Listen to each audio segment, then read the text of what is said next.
Right now you're breathing, okay? And your heart is beating. And you're understanding this, what I'm saying. You're probably even smiling because, of course, I'm smiling and I'm dope. But you did nothing for most of these things to happen, And right now, this words I'm saying is turning into meaning as you're listening to it. There's something soft and quiet and wrinkled inside your head that's doing something extraordinary right now. And it's deciding whether this thing I'm saying is either exciting or boring. It's controlling your breathing without you even realizing it. And it's doing all of that in silence. That system that's controlling all of this and overseeing this is the nervous system. To study the system, the structure particularly, we use our knowledge of neuroanatomy. And neuro comes from a word, you've probably heard of neurons. And anatomy has to do with structures. So we're looking at the structure of the nervous system. This nervous system we're talking about, what is it? What does it comprise of?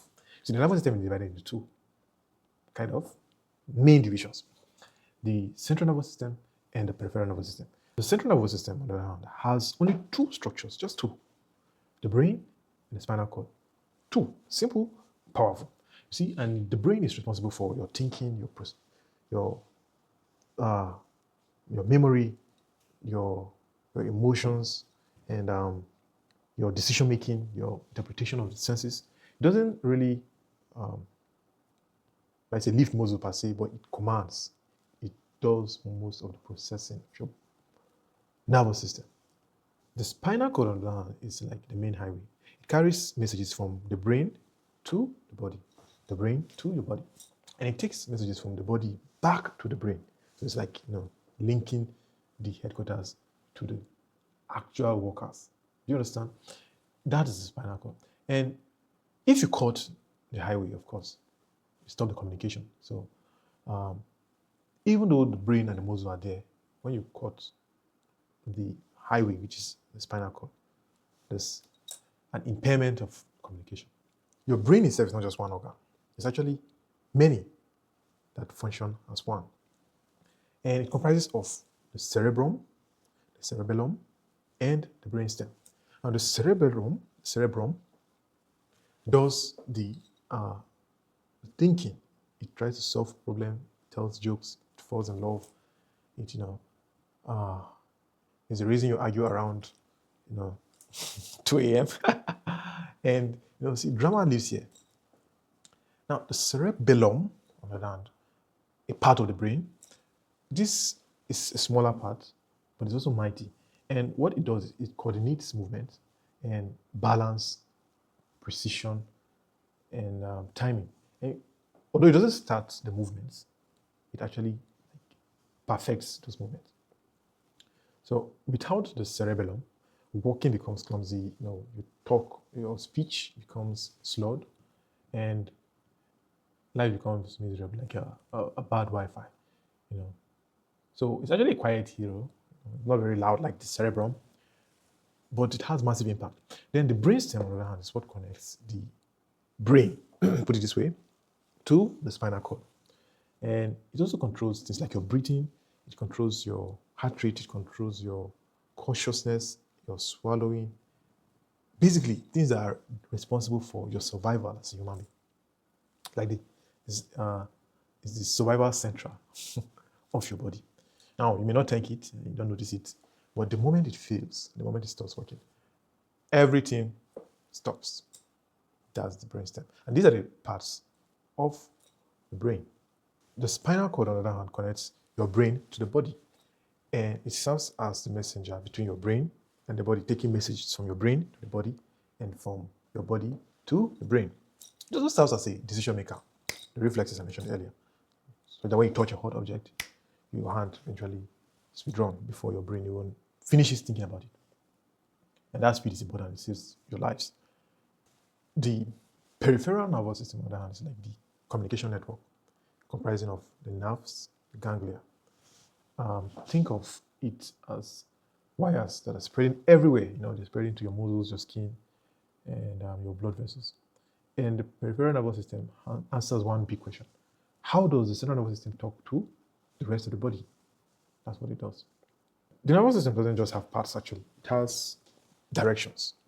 We have the sensory or afferent division and the motor or efferent division. What is happening here? You see, the sensory division is the division that brings information in. So when I touch, or when I feel pain, or temperature, or when pressure is applied, or vision, or my hearing, every single thing, taste, balance, this information is brought in through the sensory or afferent division. Then the motor or efferent division, on the other hand, affects action. And it does this by taking commands out. We have the somatic type of this motor or efferent division, and we have the autonomic type of this motor or efferent division. Now, the somatic type is one that we kind of have control over. The autonomic, on the other hand, is one that is automatic and we don't have much control over. And the somatic eventually involves how we control voluntary actions, like when we walk with our skeletal muscles, when we write, when we smile on purpose. When we do all these conscious activities, we eventually decide what we want to do, and it happens. And that is executed by this somatic nervous system, or the somatic division of our motor efferent nervous system. Then the autonomic nervous system, on the other hand, is the system that, or division, that controls automatic functions like heart rate and how food moves through your intestine and many other autonomic activities, including your blood pressure, whether you sweat, the size of your pupils. And so that's the autonomic nervous system. Now, but the autonomic nervous system has two opposing parts, kind of like a team.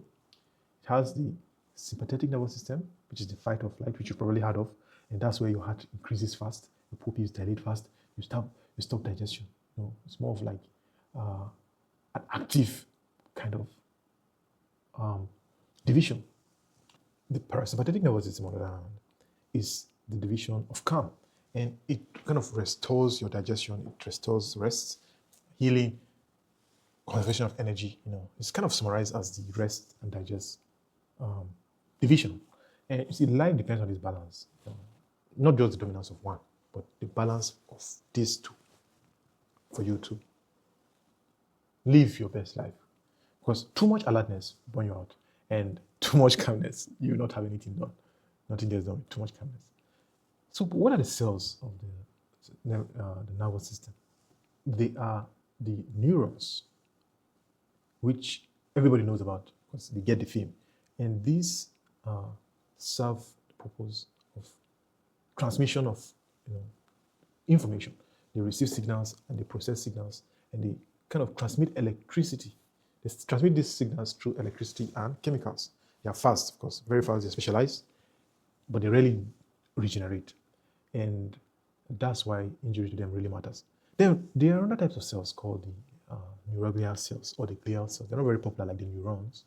They serve as the support team. And these cells actually nourish the neurons. They protect the neurons, and they like kind of insulate neurons, and they clean up waste.